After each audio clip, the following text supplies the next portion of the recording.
Pessoal, não deu nem para ficar com saudade, já estamos aqui de volta no live do YouTube, no nosso canal. Aproveita que você está aqui assistindo, já clica aí embaixo, se inscreve no canal, que a gente tem aquela promoção rolando, né, Andreasa? Kit de livros. Verdade, bateu os 50 mil, a gente vai sortear um volume de livros aí da gloriosa editora Record. Aliás, hoje, para quem estiver em São Paulo, logo mais tem evento, não é isso? 7h30, lançamento do livro famoso, polêmico, Diário da Cadeia, do famoso Eduardo Cunha Pseudônimo, debate comigo e com o autor, o grande escritor Ricardo Lises. 7h30 na FINAC, aqui do lado, aqui na Paulista. Olá, as fãs vão poder tirar sua selfie com a Andreasa, pegar um autógrafo dele e do autor. Se houvesse fãs, elas poderiam, mas estaremos vai ver, lá. Vai ter um monte lá. Pessoal, a gente está aqui para responder algumas perguntas de vocês. Vamos começar então. Mandem suas perguntas aqui nos comentários do chat que a gente vai responder. Eu não sei acionar o negócio de ver as perguntas. Aqui mas já. Diga. Essa é para o pai Andreasa, né? Para a mãe Vera. Daqui a aproximadamente um ano estará começando a campanha eleitoral para a presidência. Diante da conjuntura atual, que é impossível de mapear, quem estará na disputa, Vera Magalhães? Essa é difícil. Uma pessoa que certamente estará é a Marina Silva, seja porque ela não está em nenhum processo por enquanto, então isso, nesse fator de exclusão geral, ela já passa, seja porque ela está em campanha permanente desde 2010, né? Então ela com certeza vai ser candidata, embora faça esse discurso aí de que ainda não decidiu se vai ser candidata ou não, certamente será. E aí, quem mais? Eu acho que o Lula será, né? Eu tenho falado aqui, não dá para cravar, mas eu acho que ele será candidato. Vocês vejam que tudo indica para uma judicialização da campanha, é algo de que ele entendeu que se beneficiará, ele, Lula, o partido já trabalha para isso, será uma sucessão de recursos, as possibilidades judiciais são imensas, de recursos, de chicanas, de modo que é possível que ele consiga disputar a eleição. E uma vez disputando a eleição, é possível e provável, uma vez disputando a eleição, me parece o nome certo no segundo turno, Vera. Pode ser, eu tenho dúvida se ele vai ser candidato, não só pela lei da ficha limpa, mas até pela própria dúvida se ele vai ser eleito ou não com a imensa rejeição que ele tem. Se ele puder ser, acho que sim, aí ele será candidato até como uma maneira de se resguardar da justiça. Mas tenho dúvidas ainda. Eu acho que pode ser que o TRF4 julgue o caso dele antes desse prazo aí, do prazo da candidatura dele. Tem uma pergunta aqui, a votação da denúncia de Temer será parecida com a do impeachment de Dilma na Câmara, e o desfecho também será semelhante? Olha, ela é parecida até este momento, né, da Câmara, em que a Câmara autoriza a abertura do processo, mas depois ela é diferente, porque aí ela vai para o Senado, no caso da Dilma foi para o Senado, o impeachment, no caso do Temer vai para o Supremo.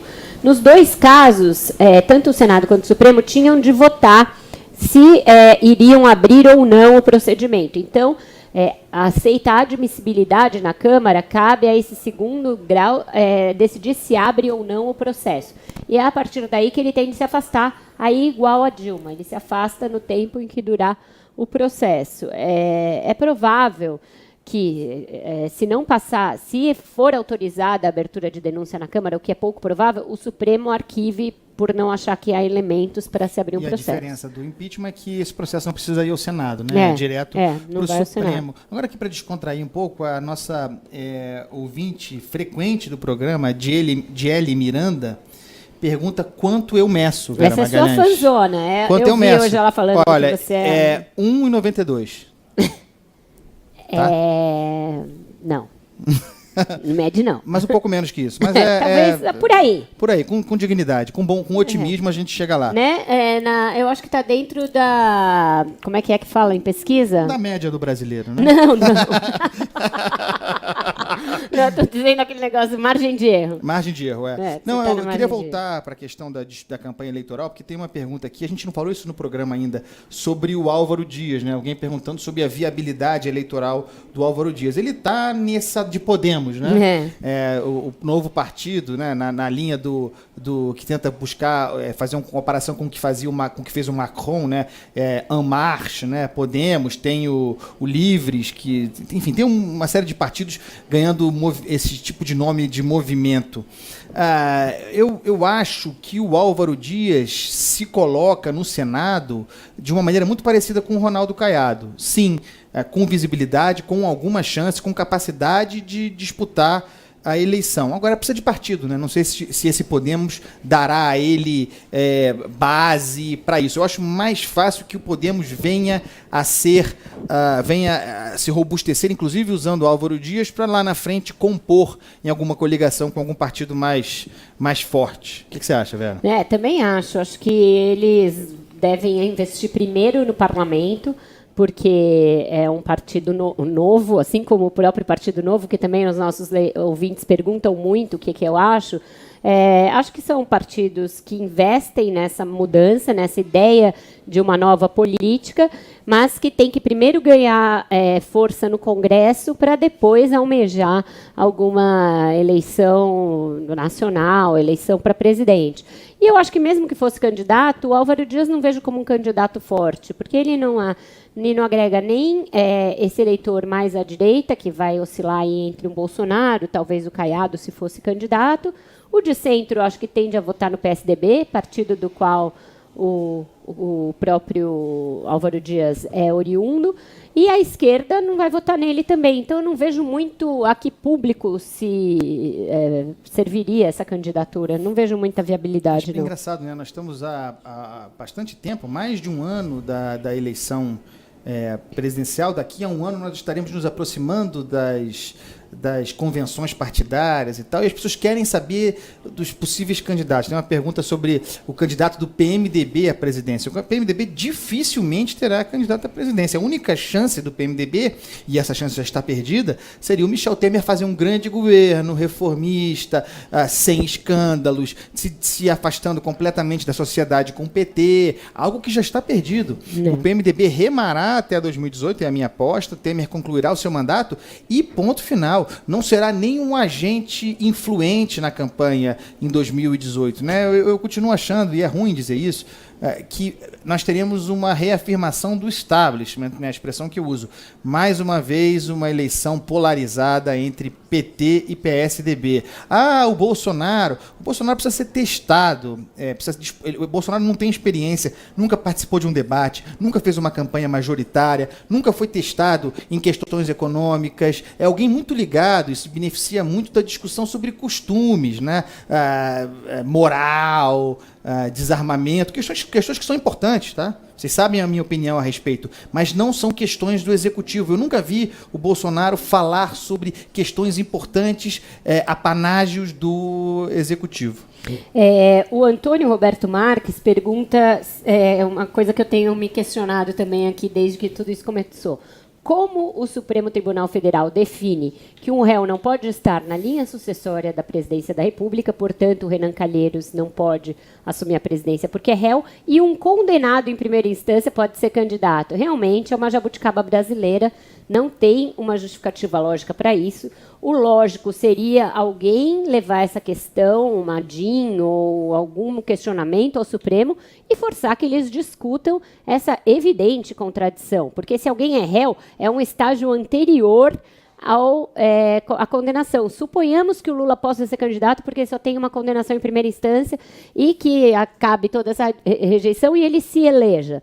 Ele vai ser um condenado ocupando a presidência. E aí, se ele viajar, digamos que o Renan Calheiros seja o presidente do Senado novamente, que não é impossível. Ele não pode assumir porque ele é réu. Quer dizer, não tem cabimento, não faz sentido nenhum. Mas você tem toda a razão, mas é nessa bagunça que o PT investe. É nessa desordem, é nessa insegurança jurídica que o PT está agora apostando suas fichas. Nessa confusão, nessa balbúrdia. Não tenham dúvida disso. Quanto mais desordem, quanto mais incerteza houver, melhor será para o Lula. Tudo isso compõe esse cenário, essa incerteza, não há jurisprudência. Olha, 2018 vai ser um ano caótico. Eu não me surpreenderei, já falei isso no 3 em 1, se Lula for candidato uma semana, pode, na outra não pode, essa pode, outra não pode, numa guerra de recursos, numa batalha da qual ele se beneficiará como vítima. Isso é um cenário muito perigoso. Porque não se esqueçam, julho Eu acho que é julho, não sei, junho ou julho, é a data das convenções partidárias. Julho, né? Uhum. Se Lula não estiver condenado em segunda instância, portanto, impedido de concorrer pela ficha limpa, não será possível, porque aí sim há jurisprudência, não será possível retirar um candidato homologado. Vai ser um Deus nos acuda. O Álvaro Faria pergunta se o Lula for preso, os títulos honoris causa que ele recebeu por aí contam como curso superior? Eu acho que não. Aliás, eu espero que não, né? Será que até nisso ele vai fazer gambiarra? Não é possível, né? Eu fiquei curioso agora. Quem é que perguntou isso? Álvaro Faria. Agora, com todo esse respeito, de onde você tirou isso? Você já ouviu falar sobre isso? Porque isso seria uma bizarrice sem precedentes. Mais uma, né? O Sérgio Dias pergunta quem eu acho que será o candidato do PSDB. Eu tenho um feeling de que a eleição do ano que vem pede um candidato com um figurino diferente do Geraldo Alckmin, tá? Eu já cobri uma campanha com o Geraldo Alckmin presidente, eu acho que é um tipo de político antigo, um tipo de político que não cola no Nordeste, com um discurso da velha política, não tanto pela Lava Jato, que eu acho que a denúncia que tem contra ele vai acabar sendo arquivada, porque é de menor monta perto do resto. Mas eu acho que a campanha do ano que vem vai pedir uma renovação, vai ser uma campanha de ruptura com as práticas políticas e tal. Então, eu acho que quem veste melhor esse figurino é o João Dória. Qual é a dificuldade? O João Dória é uma criatura do Geraldo Alckmin, ele é aliado do governador e depende dele se inviabilizar para ser o candidato. Em condições normais, em que o Dória comande o PSDB, o Alckmin comande o PSDB, ele tem mais condições internas de se sagrar candidato.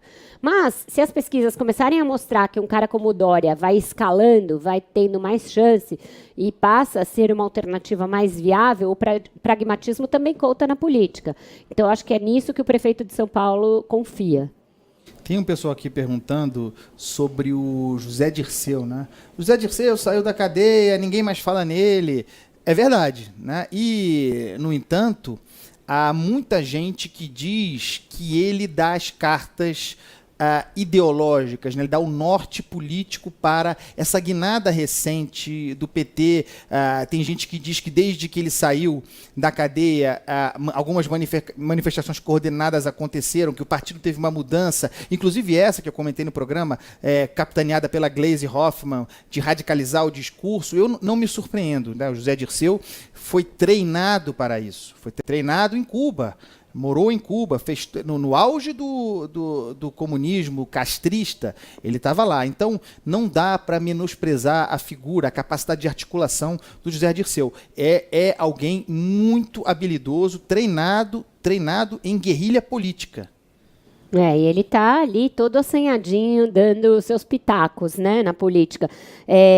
O Wesley pergunta se eu acredito que o Dória está se queimando por tabela com a posição do PSDB de se manter no governo e de manter o Aécio, que está tão desgastado politicamente.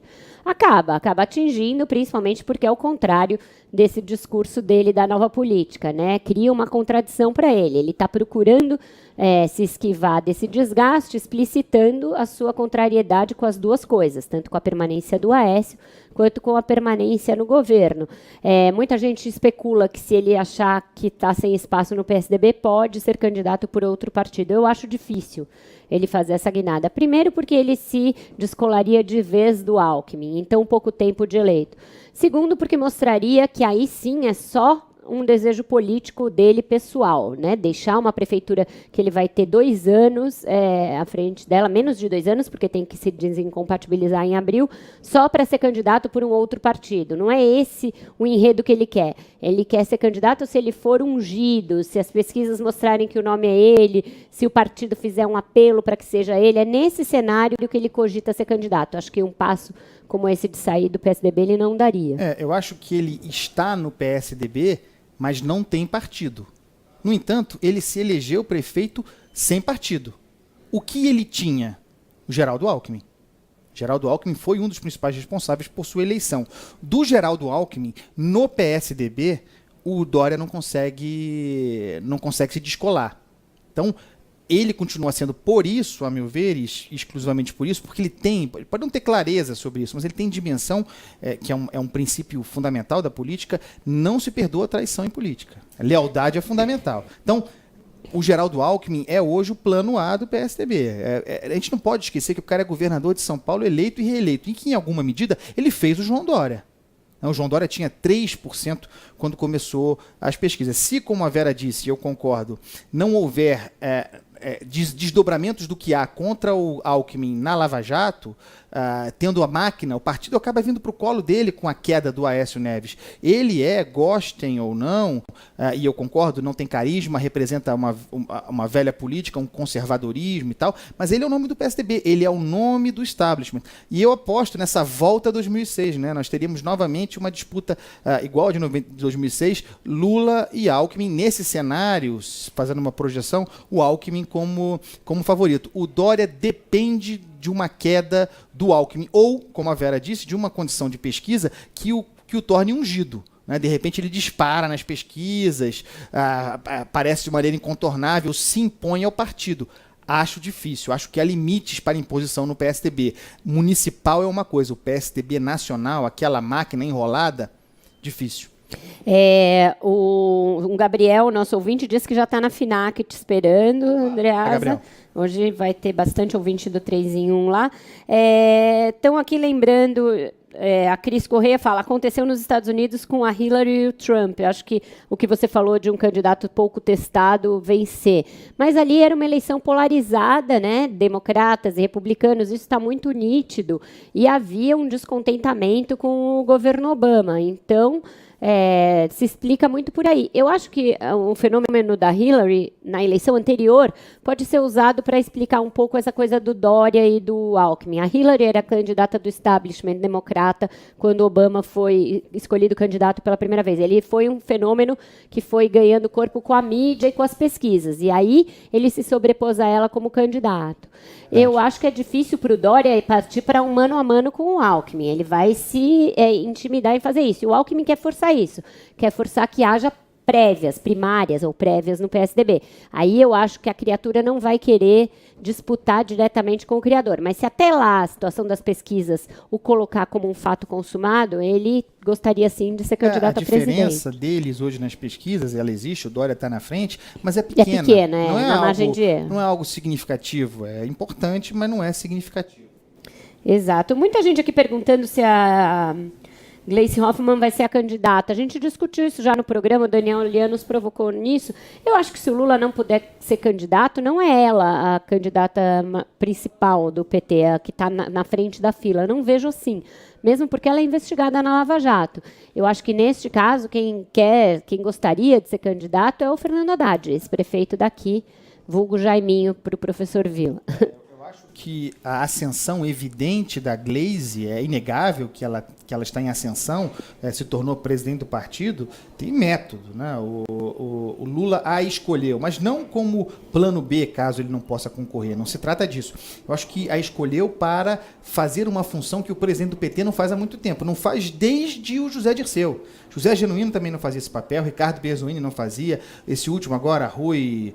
qual é o nome dele? Falcão. Rui Falcão, tampouco. Que fazer uma defesa ideológica à esquerda, falar institucionalmente, como ela fez agora lá na reunião do Foro de São Paulo, na Nicarágua, falar com o Partido Comunista Cubano, exaltar a Revolução Russa, agradar a linha ideológica, as linhas ideológicas do partido. Ela vai para o enfrentamento. Esse discurso que na boca do Lula não dá mais para ouvir, né? Mas na boca dela fica até curioso, né? É bizarro, mas é curioso. Contra as elites, contra o judiciário, a perseguição do judiciário, como se o PT não tivesse sido o maior beneficiário, sobretudo do Lula, das tais elites. Como se o Lula não tivesse chegado onde chegou, inclusive com triplex, sítios em Atibaia, etc. e tal, graças à elite. Né? São as elites, essas tais elites que eles combatem, ficcionais, que propiciaram essas condições para ele. Então, a Gleisi vai fazer esse papel raivoso. Ela já faz, histericamente, no Senado, ela faz parte do trem fantasma da histeria, e agora está num novo tom de histeria, à esquerda.